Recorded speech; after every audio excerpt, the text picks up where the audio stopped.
This is the End of the Road podcast with your host, Michael Coco.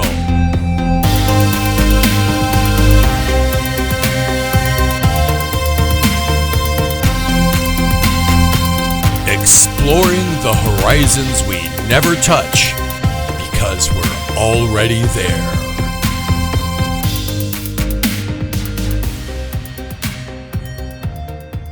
Welcome, and thanks for listening. Tonight we're off to Stamford, Connecticut to talk with Judith Dillon about her new book, Futhark Rune Mysteries, Origins of Magic and Divination in the Primal Alphabet. And you're going to hear that Judith has been really delving deep into these ancient alphabets, runes, and languages like Hebrew and ancient Phoenician for the past 40 years. And at one time, these languages, as you're going to hear, were taught to initiates to reveal sort of ritualistic rites of passage about life, death, and the afterlife. And then we've kind of lost our vital connection to sort of these mysteries. But what Judith is trying to do is, I believe, to reestablish and rekindle an interest in this and to really show how these ancient languages were sort of magical. And perhaps on a good day, a spiritual portal to enlightenment. And without further ado, here's Judith.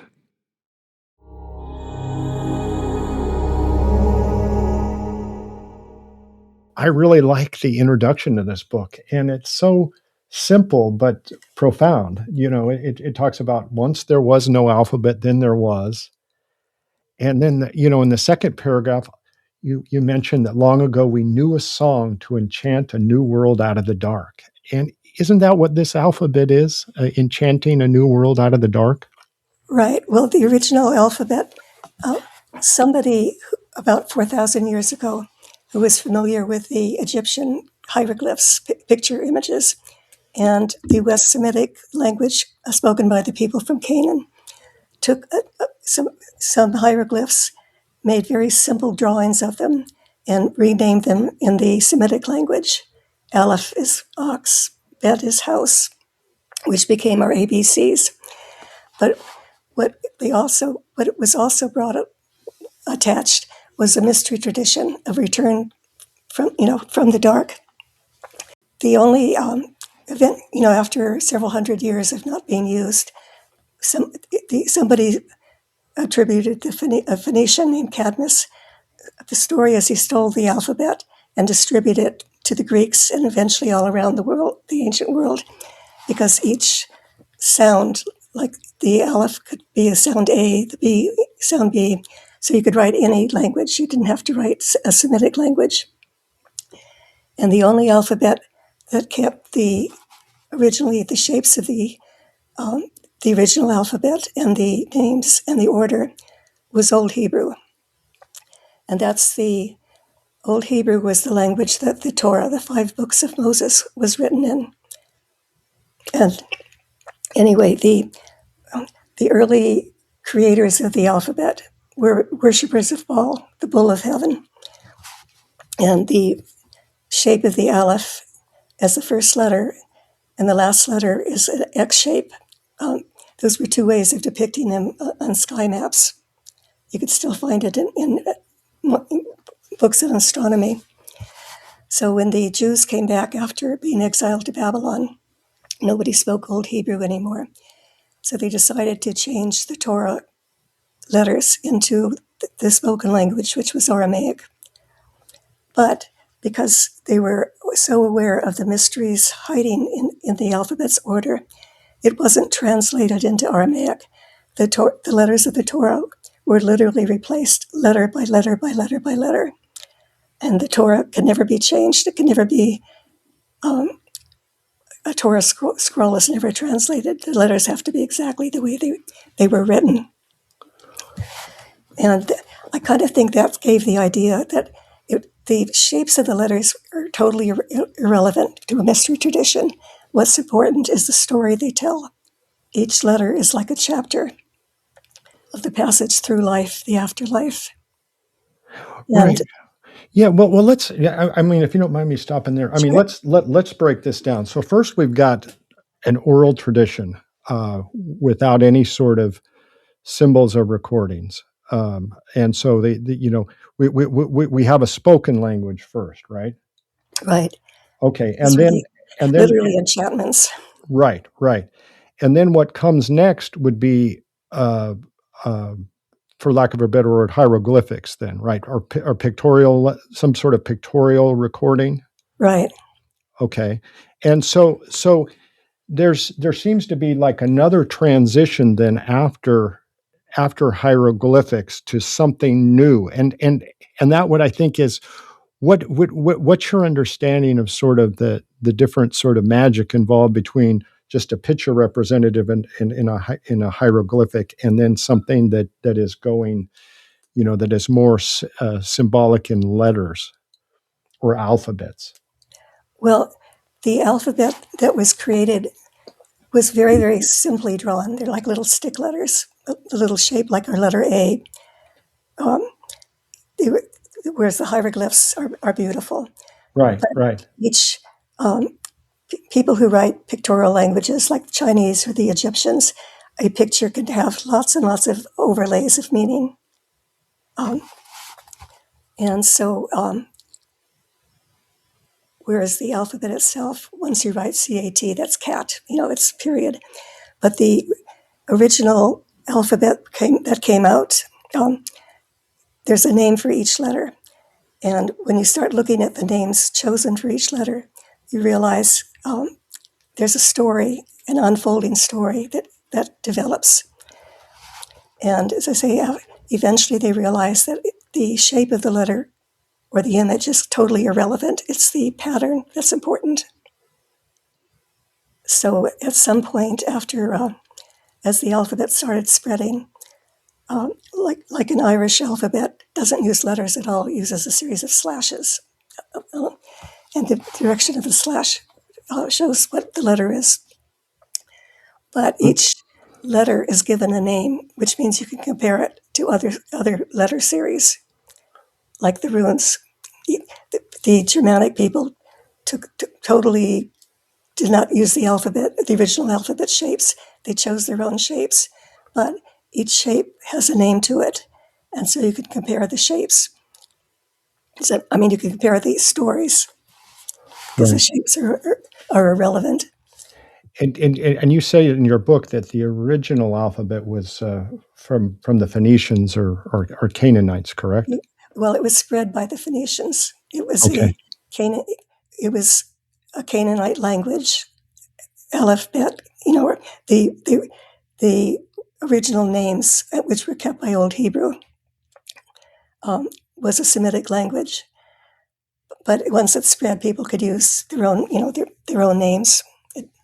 And as I say, what the Egyptians are also the ones that had a returning from, coming forth by day. After you die, you pass through the underworld and emerge again. And that mystery was carried in with the alphabet letters, which is why the pattern is so important. And can you really go into that, explain how the pattern of the alphabet is represented in that mystery of the rebirth? Well, going back to the runes, since that's what the book was about, each rune has a name. The first one usually is translated wealth or money, or cattle, and Right. it's usually mentioned that cattle represented wealth. But I think the real meaning is you're now entering the material world, which is where the wealth is, and the rune poems describe the need to share that wealth. The first symbols usually offer a guide because you're starting the journey through the world, okay? And so there's a series of rune poems describing the runes. There's a series of messages. A dead mother is called from her grave to give advice to her son who's going on a journey. There's a series of advice that a Valkyrie gives her lover. And so the first rune, Odin says, the first of all the runes, the first is help. The dead mother tells her son to be your own guide. And then So anyway, so that's the one for the money as you go in through the material world. But the other thing that's the other pathfinder, I'm sorry, there's a series of halls of the gods. The first hall is owned by Tor. And when the Vikings were sailing to set up new homesteads, they would take Tor's pillars, throw them overboard when they got near shore. And when the pillars landed, that's where you set up the new homestead. So he was a pathfinder. But even more important is his hall. Out of his hall, 432,000 warriors will appear, and they are the ones that will fight at Ragnarok, which is the end of the German gods, end of the whole German North. And in India, that same number is supposedly the number of there's 4 periods of time of each world. And that number, at the end of that time, the world dissolves and a new world has to come. So that's because this is Mother Goose's one for sorrow. As you enter the material world, you're entering the world of time, and time has an ending. So let's start again. The first symbol. I mean, is it all the same? The first symbol or the first alphabet. Originally, I think you say in the book it begins with a cow or cattle, correct? Well, Futhark, yeah, it's a ox head, but an ox is a castrated animal. It's the undivided one, which hasn't split apart, which won't come until we get to duality. Okay, so it's hard. There's not as many stories about the first alphabet. It was more hidden. But when you start looking at the other alphabets that follow, or the other patterns that follow, they follow closely. Okay, so the first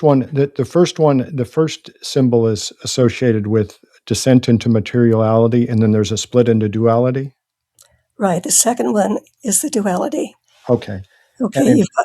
So is there any correspondence between this and like Aleph and Beth and right, or is that? Oh, go ahead and explain that. Well, Beth in Hebrew, one of the meanings of Bet, it's house, and a lot of the early virgins were depicted by the house, by the fireplace, and a Betula is a young virgin ready to be married. She's still a virgin. These are the virgins of spring, and in Ireland, the winter hag returns as the bride in February, and in the rune story, the second rune has a couple of different names, one of which is a giant bull, and they were used to train young warriors, to initiate young warriors into manhood. The second, wait a minute. For some reason, the bride of Scandinavia is called Skadi, and her name, among other things, means shadow. One of the rune poems is glossed with shadow. And one of her other names is Var, V-A-R, which is the month of February in the Old Norse calendar. And February, I don't know why February was considered the time that the bride returns, because she returns in Ireland. Artemis and Apollo, the young virgins, were born in February. The second rune is second position is the most complicated of all, because the young virgins can be healers, they're brewers, they were the oracles, like the Oracle of Delphi, which were accessed in February when you went to talk to the Oracle of Delphi. That was in February. But anyway, because the virgins, they're now split into male and female, so the red and white waters are now, they have emissions. So February is also considered the month of purification. And so, but purification, there's a lot of different aspects of purification. Like one of the rune poems talks about the dross being left over from bad metal, because purifying the metallurgist has to purify the metal. So that was all, all tied in with this. The young virgins were healers, like Odin says. I know I'm paraphrasing it, but I know a spell for those who want to be a healer. And So can you explain exactly how the runes are associated with spells then? well, the word rune actually means a mystery, Right. and each chapter along the runes is part of this passage through life. You've got the undivided one, who's now become the adolescent, male, female adolescent, who are being purified and ready for their coming marriage. And one of the important magics, I guess, in the second rune is that the owner of this second hall of the gods is a man called Uller, and he both owns some healing twigs, but he also owns the ring on which oaths were sworn. And the bride of Scandinavia, Vara, she also watched people's oaths and punished anybody who broke their oaths. And at the end of Ragnarok, everybody who breaks their oath, including Odin, are killed. Ragnarok destroys the entire northern world of the gods, and they're all the oath breakers are killed. And I mentioned there's a Valkyrie giving advice to her lover, who also breaks his oath and will die at Ragnarok. But anyway, I counsel thee, secondly, swear no oath unless it be true. And so, at the hour of the wolf, they will all die. So that's probably enough for two, unless you have more questions. No. So what do you mean by a spell or enchantment or a mystery, and Well, and how is that reflected in the symbols and runes? well, it's not so much the symbol shapes; it's these stories. Each Sure. position has a series of stories that keep developing as we go through the world, as we go through the time. And the second, as I say, we've gotten to the young virgins who have a series of powers. A spell, a mystery tradition is literally brought out of Egypt and attributed to the Egyptians, is literally a promise that you will be reborn. Not necessarily in the same body, might be in a different shape, but you will return to the light. And that was a fairly not widely spread through the ancient world.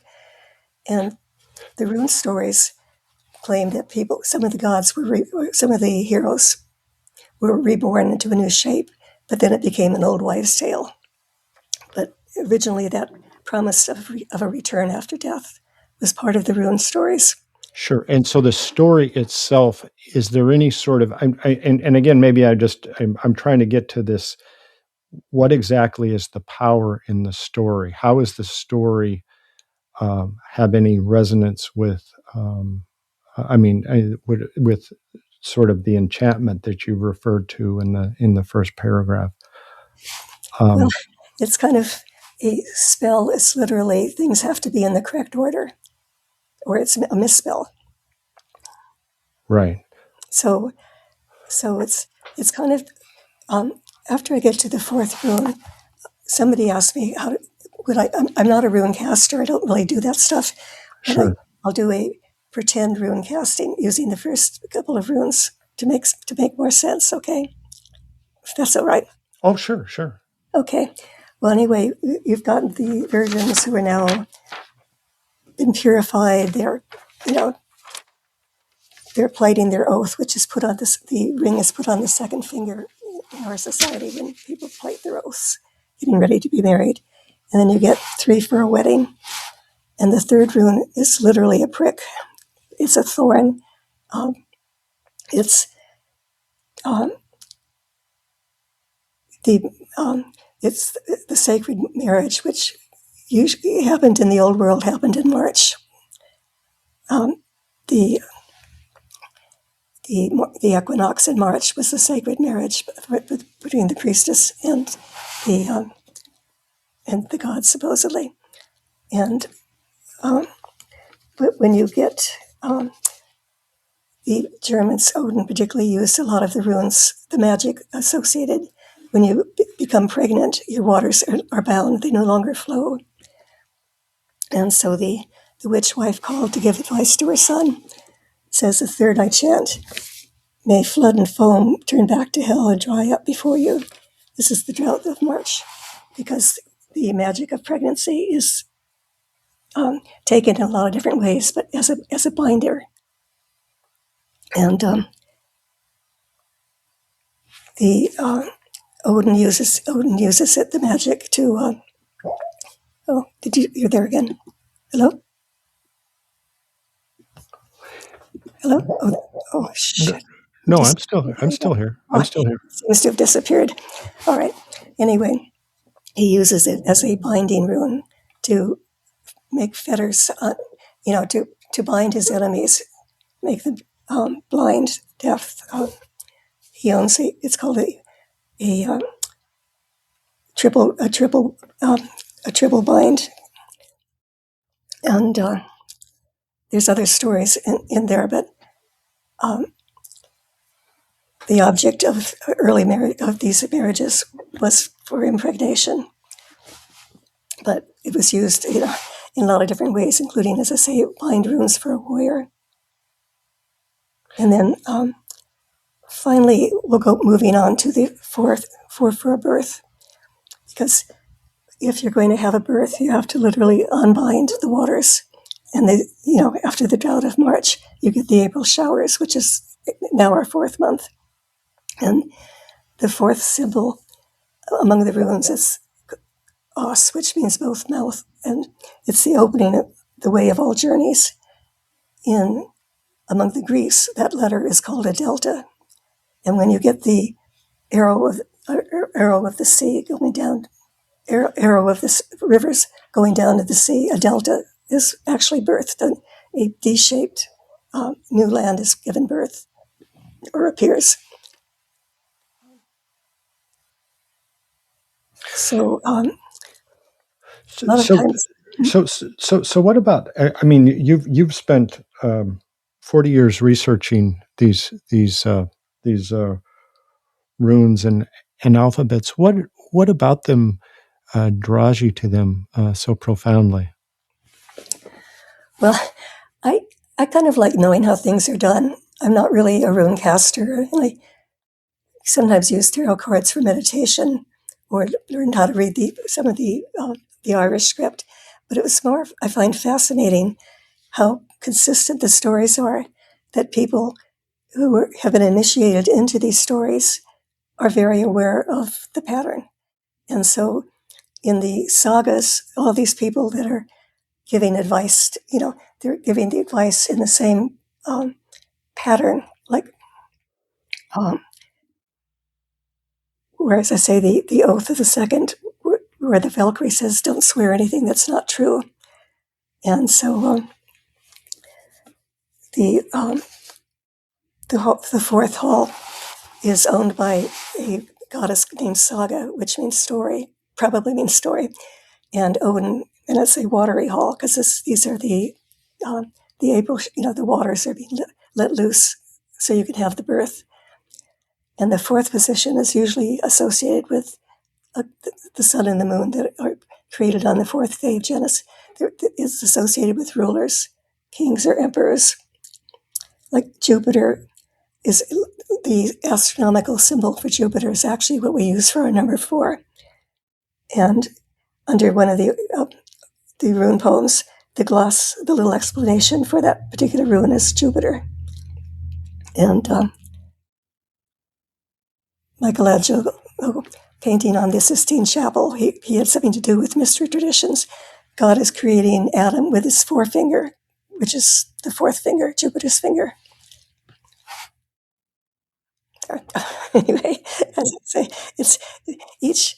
I find it just really fun that each symbol has a series of attributes, and that people who are writing the sagas are very aware of the attributes, or their characters wouldn't be saying, But anyway, when somebody was asking me about rune casting, and so I came up with this sort of imaginary scenario that somebody has a job offer, and he's debating whether to take it. And the rune he gets is the third rune, which is the prick, the pregnant rune. And he may have all these ideas, but because the rune is bound, it's not ready to deliver yet. Are his ideas good ideas? Does he need to revise them? Will they fit the job? Does he need to rethink them? Does he need to order them differently? And so, say he draws the next rune, which is Os, the way of all journeys. And that sounds like, yes, he's got the verbal capacities to talk his way through. It might be a good idea. But then again, what if the second rune he draws is the ice rune, which is the 11th rune? And ice is a wizard's, it's a tricky rune because it's a reflective gem. 11 is literally one, looking at one, two ones together. It's reflecting each other. It's also because it's a tricky rune. And is there a problem with the job? Are they offering you something they're not going to deliver? It's something you may decide to do it, but you need to think about it further and see what the possible tricks are. Anyway, so that's if you know the stories, you could read the runes much more richly. And is there I mean, you mentioned that you don't do rune casting or anything like that in your as part of your Right. practice. What do you account for the interest in this and sort of if it's not sort of divination or a magical practice, what is it? Is it just the storytelling aspect of it about it? And how do you think that is? I guess what I'm interested in, there's you always hear that the story is everything, and that what we tell ourselves and what we repeat as a story more or less defines our reality.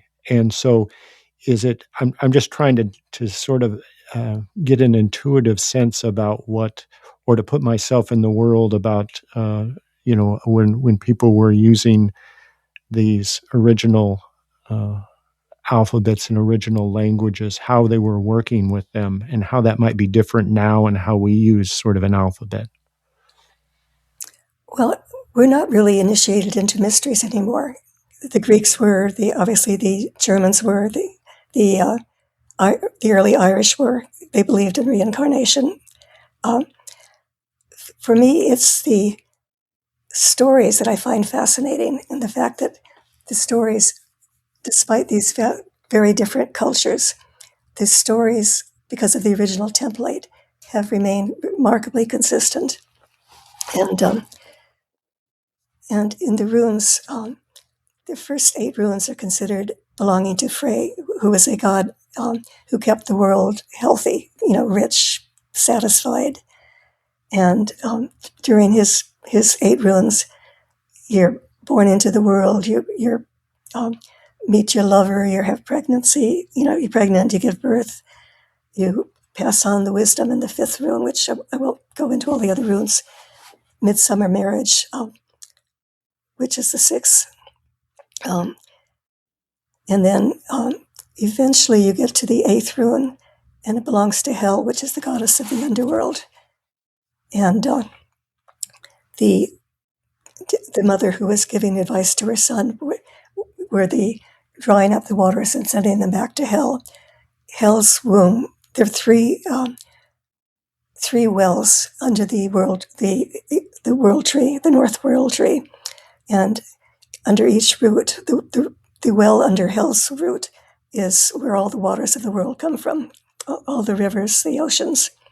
And so drying up the waters and sending them back to Hel, that's where they originated.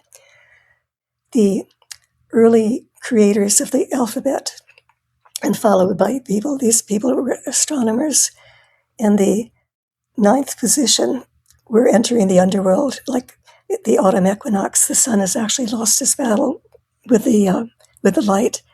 He's starting to die toward fall. And Hell's underworld, she's become a very grim kind of goddess, but in the earlier stories, she's the one who welcomes the unborn, the little babies who haven't been shriven. People who didn't die in battle get to go to Hell's, So she became more evil as time changed, but originally she was much more welcoming. And finally, the last 8 runes we get have to do with the cycles of the sun and the moon and the stars. And so, as I say, the objects representing those, like the 19th rune is a horse, and in the northern country, the chariot pulls the sun through the sky, drawn by the horses, and so it wasn't it wasn't just any old horse, but it was the horse drawing the sun, and astronomically, it's called the Metonic cycle. Every 19 years, the sun, moon, and Mercury realign in the same part of the sky. So as I say, there's a fair amount of astronomy that has affected how the alphabets, how it was ordered, but it's not simply a calendar. It just adds to the story. Aren't we still living that story? You mentioned that we're no longer initiated in the mystery traditions. Aren't these stories sort of eternal human stories, and that even though some of the characters might change, is there some sort of archetypal force that's still vital in these stories that carries with us today? Well, for me, they are. I mean, I do like the idea at the end of time, which seems to be coming closer because we're now in the Kali Yuga, that a new world will emerge. And at the end of Ragnarok, when all the ice giants and the trolls all come marching over the bridge and fight with the German gods, and every one of them has broken an oath one way or the other and are all killed. But out of that, a new world emerges. So, again, there's this idea that there's never a final ending. And that I find very comforting, particularly in today's age. Yeah. Is there any sort of way that you think that we could use these ancient stories and traditions and alphabets to help us navigate the current Kali Yuga that we find ourselves in? Well, I know, as I say, at the end of time for the Germans, if you broke your oath, that was it. So keeping an oath, I think, is very important. They didn't seem to mind slaughter and mayhem, but keeping your word was extremely important, more than anything. Because even Odin, who promised to marry somebody and then broke the oath, he also dies at Ragnarok. I don't know. The other thing for me that makes the stories richer is because I had to learn a lot about nature, about the trees and the symbols that were used. And so it made me much more, I've always liked hiking and, nature in general, but it made me more aware of the actual characteristics of the trees and the birds and the sky. Yeah. So I don't know if that doesn't really help, except that if we are more aware of the world around us, we might take better care of it. Yeah. No, that makes a lot of sense. And I guess sort of what I was getting at is there seems to be like a sense that maybe because we've sort of lost touch with sort of the origin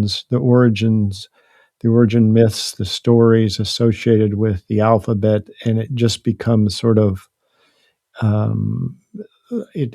we don't have the vital connection to that we used to, and how that might have changed things.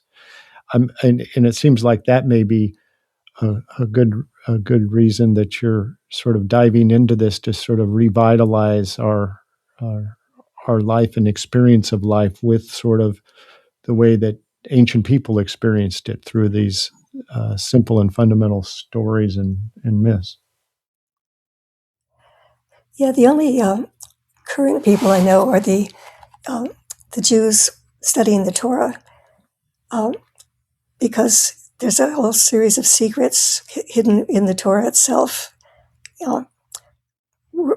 Letters that appear in certain places and shape, bigger and smaller. So there are a lot of stories that are there, but in our regular day-to-day use of the alphabet, to read the Times or read the, magazine or whatever, the alphabet has simply become a way of passing on information, but it's not alive information. I mean, it is alive, but it's static somehow. Whereas when you're doing an alphabet like the Irish alphabet, where everything is named after a tree, or they have another one where everything is named after a bird, it's a very different feeling about it. What are those birds and why were they chosen? And so you start looking at the birds, like the 12th position.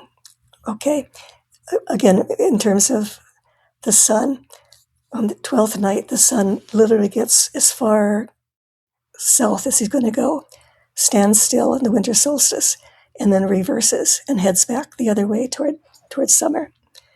And so the bird for that particular position is a tufted titmouse. It's a king. He's got a little crown on his head, but he hangs upside down when goes upside down along the tree looking for insects.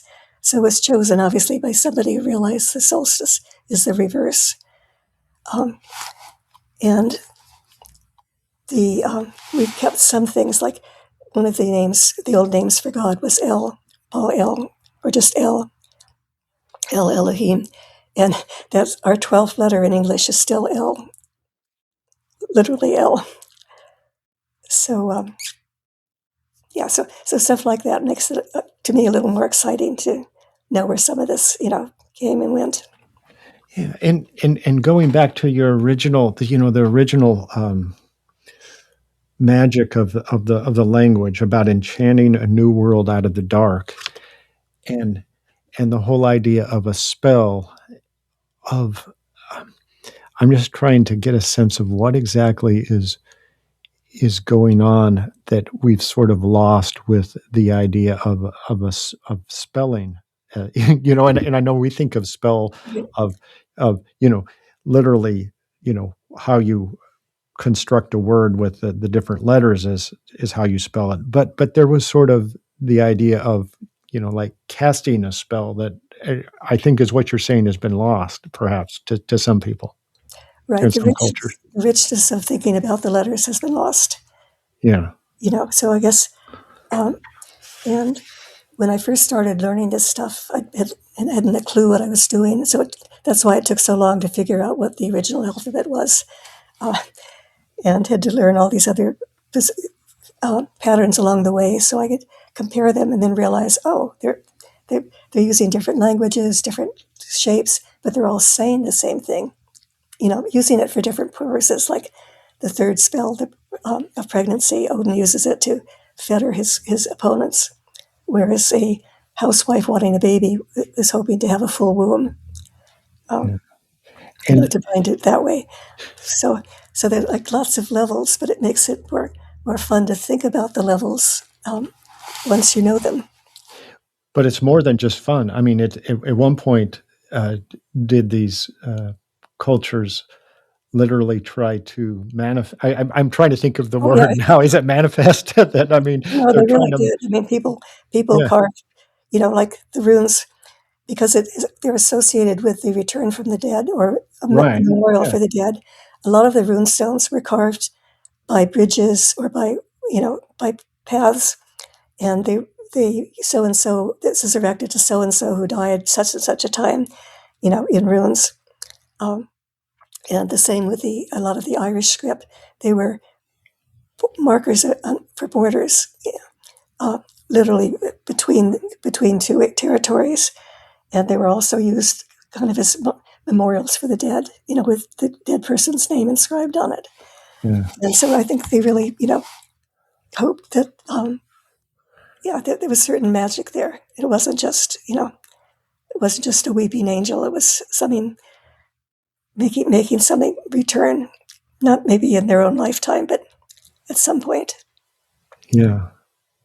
Yeah. And that's that's the song that we used to enchant a new world out of the dark with. Yeah. It's just, I mean, you could, and as you pointed out in the book, it spreads across all cultures and all times. Yeah.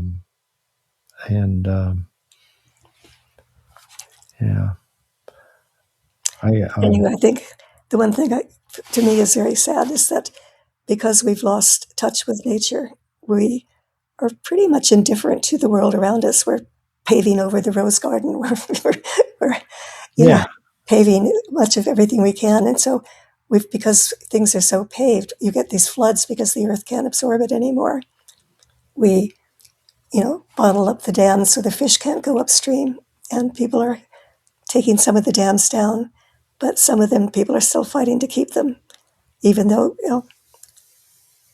I don't know, it just, that to me is the magic of the earlier societies, is that they were much more aware of the world around them, which is why the characters are based on actual cattle and birds and, just going into the water.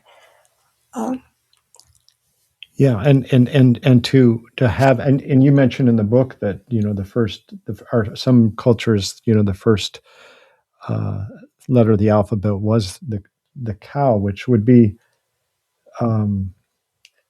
I mean, that's in terms of sustaining life and connecting us with anything. I mean, that is a vital connection, more so than sort of what we've been separated. I'm coming back to this, the beginning, and I know this wasn't in the book, but if I could go on a little bit of a deviation here, Sure. Sort of the Christian Bible, it begins with, in the beginning was the Word, and and I know the word in Greek is logos, and it's more complicated, but when you start saying that it's a concept or it's abstract or something, you lose sort of the vital connection, the vital force of what was actually going on. And that's why I like sort of your book. And I don't know if it was intentional on your part that you said, once there was not an alphabet and then there was. I mean, that to me, it just seems that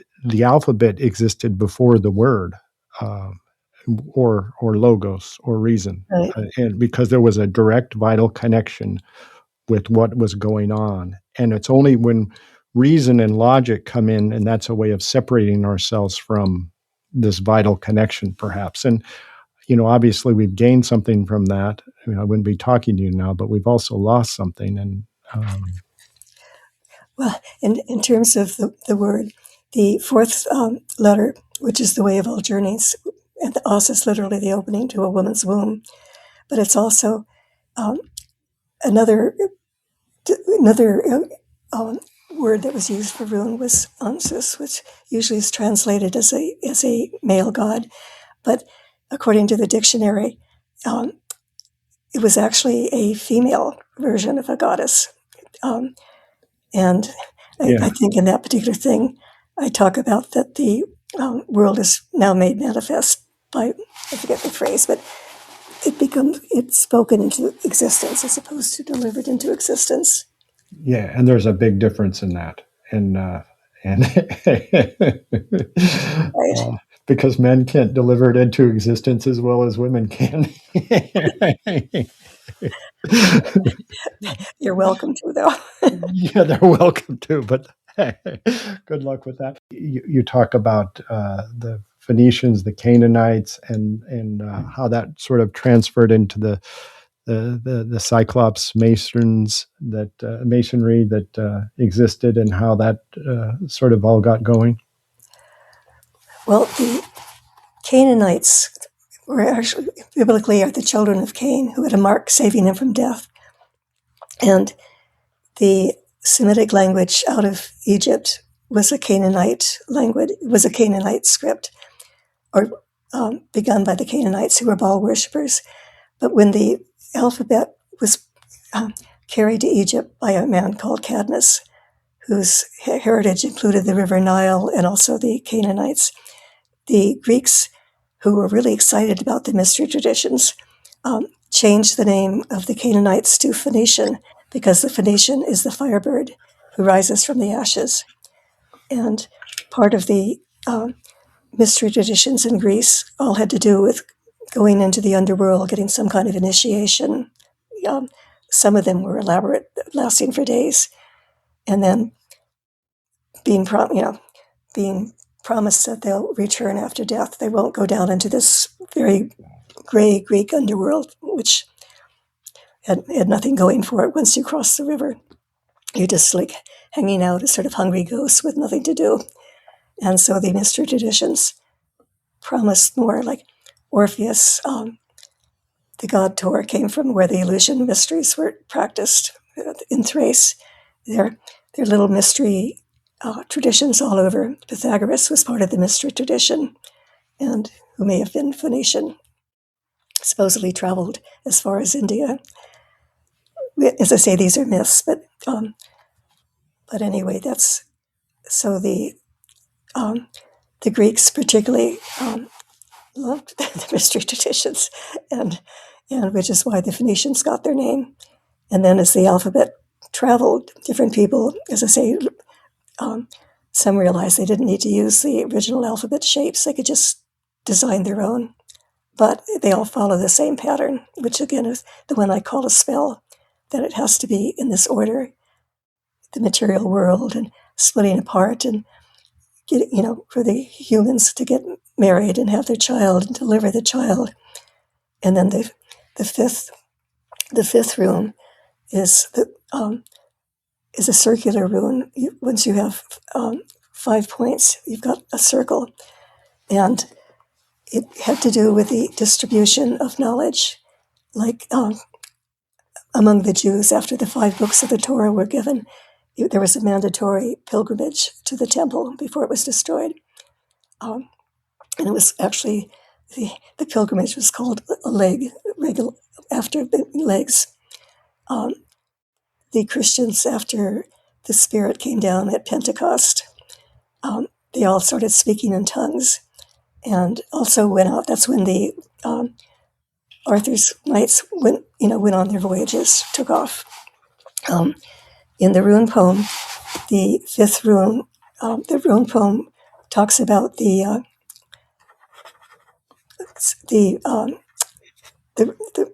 that this particular position is hard on horses, and there's a story that Siegfried, there's a dragon that's been killed for his gold, Fafnir, and his brother, who's a smith, has Siegfried cooking up the dragon's heart, and he gets a piece of blood, puts his thumb in his mouth, suddenly understands the birds talking, that Regan, the smith, is going to kill him. So he kills Regan instead, chops off his head, and then loads all the gold on the horse, and carries it off. And so, but anyway, so speaking of tongues is one of the attributes, passing on of knowledge, a pilgrimage. There's an Irish story, that same thing, where somebody there's a magic carp that has 5, I think he has 5 dots on his head, and the person cooking it burns his thumb, puts it in his mouth, and understands the language of birds. So, and so on and so on. But as I say, each story is consistent, but it tweaked in different directions. And as I say, I like stories, so I guess that's why I've enjoyed this so much. Yeah, and that's interesting about the why the 5 resonates with that, as opposed to what you mentioned before about 4 and the Sistine Chapel, and how that Oh yeah, the forefinger. Yes, and I'm trying to connect with that. Try to understand that in a way that because just we're so detached from that way of knowing or feeling or connecting with what's going on around us. Do you have any sort of ways that you sort of other than you mentioned before, connecting with nature and things, that you sort of try to connect with these stories or these myths or the numbers in your own life or your own sort of spirituality or your own practices? Um, I tend to be a magpie. I do something for a while and then I don't do it for a while. And so recently I started doing tarot cards again, not as a divination, but more picking one and thinking on it, thinking on the symbol. Um, and I don't know if you do tarot cards, but the major tarot cards again follow the alphabet closely. The Hanged Man is the 12th tarot card, an upside down man, Right. something like the winter solstice. So, but it's more, what does it mean to be a reversed? And I've been lucky enough. My current apartment, I'm up high, facing due east, and for the first time in my life, because I've always lived around a lot of trees, I can actually see the sun moving south toward winter and then reversing and starting to go back the other way, which I've always read about it, and I would run around and try to look behind the trees and see, but now I can actually literally see it, and certainly flat places um, like Egypt, it would be very, very clear that this is what the sun is doing, and going back and forth, and Yeah. at the ninth position of losing its battle with the dark, and the ninth rune and the ninth is 9 for a burial, and there's a lot of the Valkyrie giving advice to her lover, is telling him if he finds a dead person anywhere, to care for him gently, wash his face, prepare him for the burial. So it's um, again, it's the stories. Whoever wrote the sagas was obviously aware of the pattern. You know, Well, and so you're talking about like the ninth position in tarot. Well, in some traditions it'd be in Yusod. tarot, it's the hermit entering the dark. Yeah, or well, or Kabbalistically, I guess it would be Yesod, though, right? I don't know. I never did. That one is too Okay. complicated. Well, then let's not go there. Let's not go there then. I know people who do a lot with the Kabbalah, and Yeah. which actually was supposedly another of Cadmus's, the Phoenicians, the cities where the Kabbalah was initiated, were associated with Cadmus. But Yeah. I, So you sort of keep talking about initiation and um well, is to learn the secrets among the runes, somebody obviously had been initiated to pass on these stories. And the Greeks were big into initiation. They initiated everyone who could get initiated got initiated. right. So I Yes. guess that's why I use the word. I mean, No, that's fine. Have you been initiated? no, I just more of a magpie. But see, I mean, I think that in some ways our initiation is just different than theirs. I mean, our initiation at some level probably takes place in universities or schools that aren't necessarily mystery schools, but and then what we're being initiated to is different, or is it? I mean, don't we still have the same story? I mean, we don't think about birth and death and sun rising as much as they do, but it's still. I mean, there's still someplace locked in our. Uh, I Right. mean, I still think it's there, though.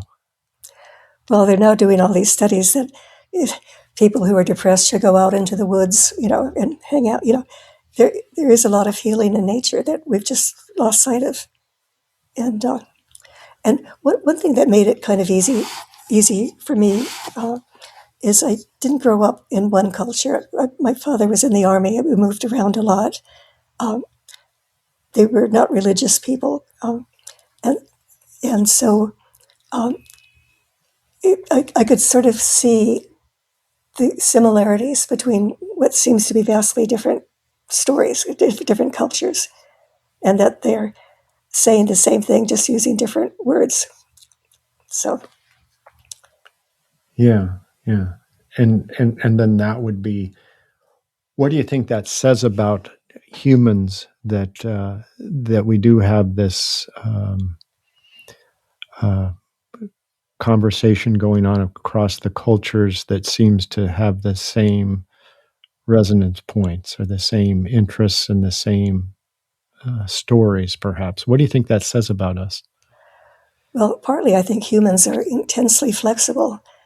And I think personally, being currently a New Yorker, except I live in Stanford, um, I did live in Chicago once, but I find the more cultures you have intermingling, the richer it is, which is why, again, our current uh, determination to get rid of anybody different is a huge step backwards in life. It's the meeting of different minds and thoughts and answers that makes life richer. Yeah. And what's the rune or correspondence with that, do you think? That the Well, flexibility, or the element of diversity. I mean, I think that's. Um, we'll go ahead. I'll let you speak to that. well, when runes, got passed on, finally they lost that promise of a return after death. And the very last runes in the Anglo-Saxon rune is a grave. You don't have this welcoming homeland, which had been the previous last rune. You just get a grave. And the earlier graves were shaped, again, like a woman's womb. I think I've got a picture in my book of the um, from Maria Gimbutas' book, of graves that are shaped like the letter A, which is the shape of a woman's womb, a human woman's womb. But um, but anyway, I guess I don't think there's a room for diversity, though. But obviously, they were flexible in the fact that the Northmen they traveled all over, set sail. They went down as far as Constantinople, which probably brought some of the stories back. Oh Um, yeah.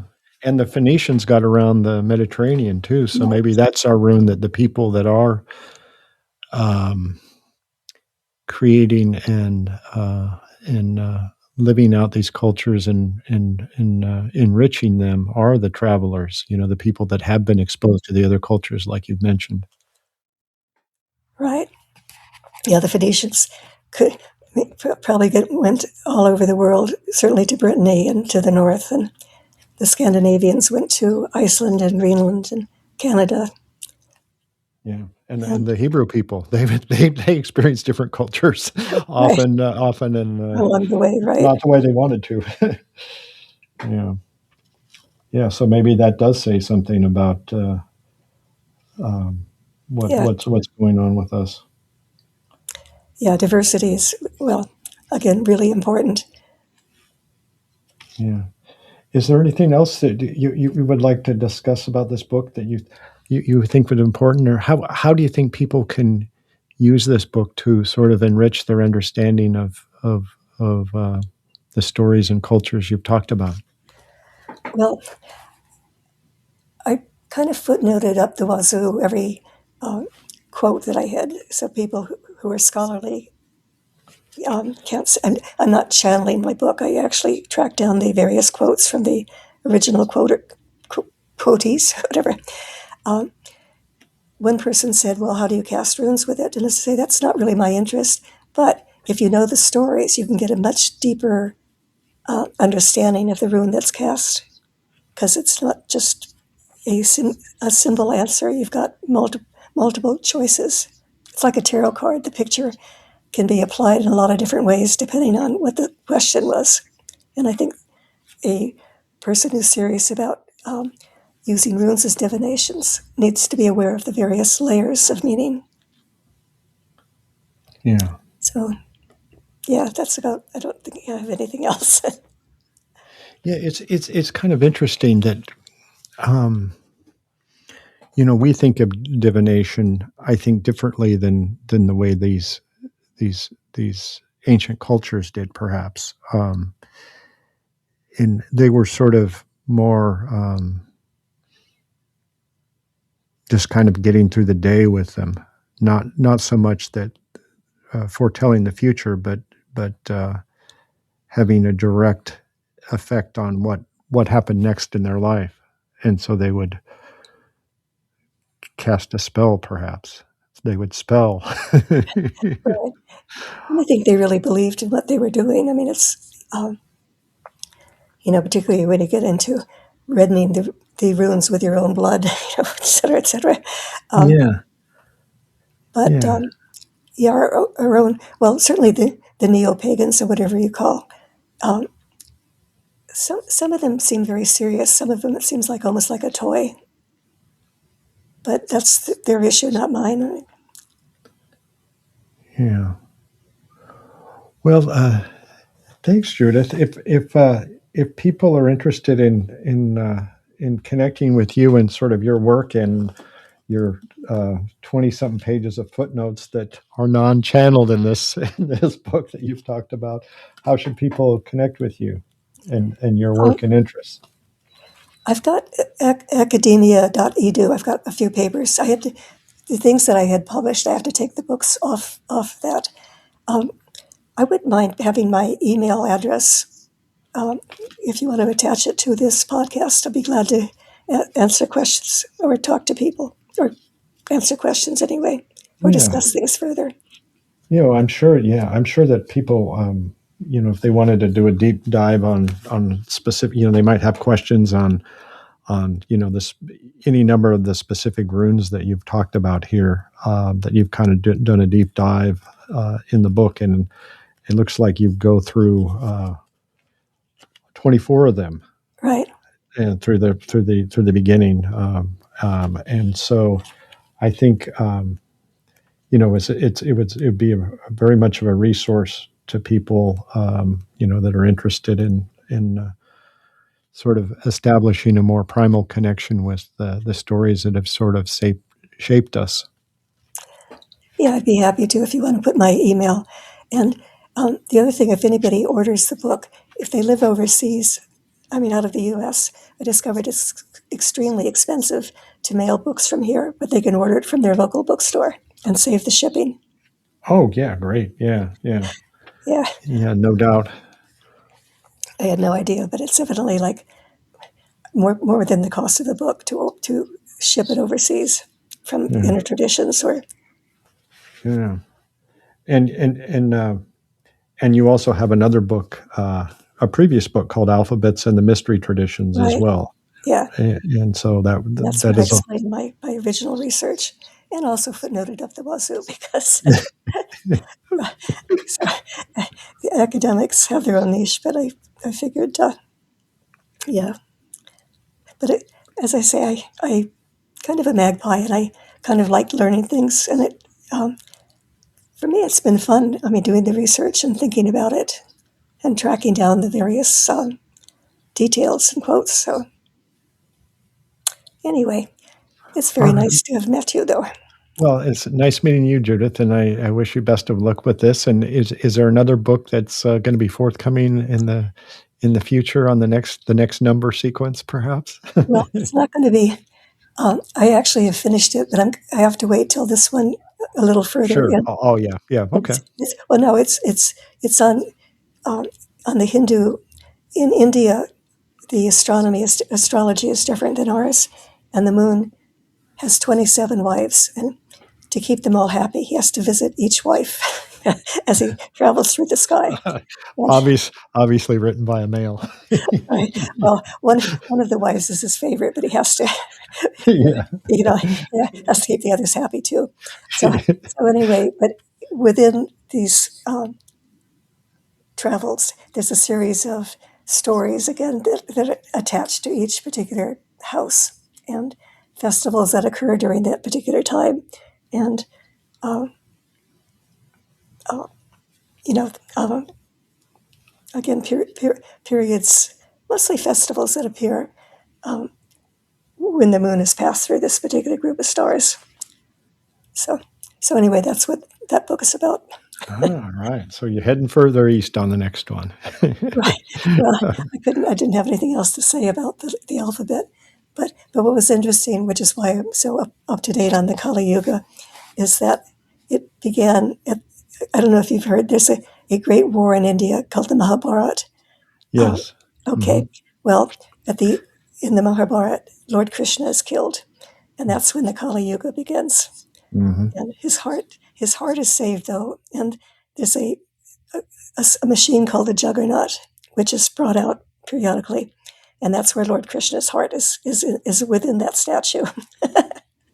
So, and at the end of time, when the Kali Yuga ends, the world will begin again. Yes, let's hope so. Let's hope so. I do too. Well, that's a great spell, and if not. Anyway, take care. And yeah, thanks, Judith. goodbye.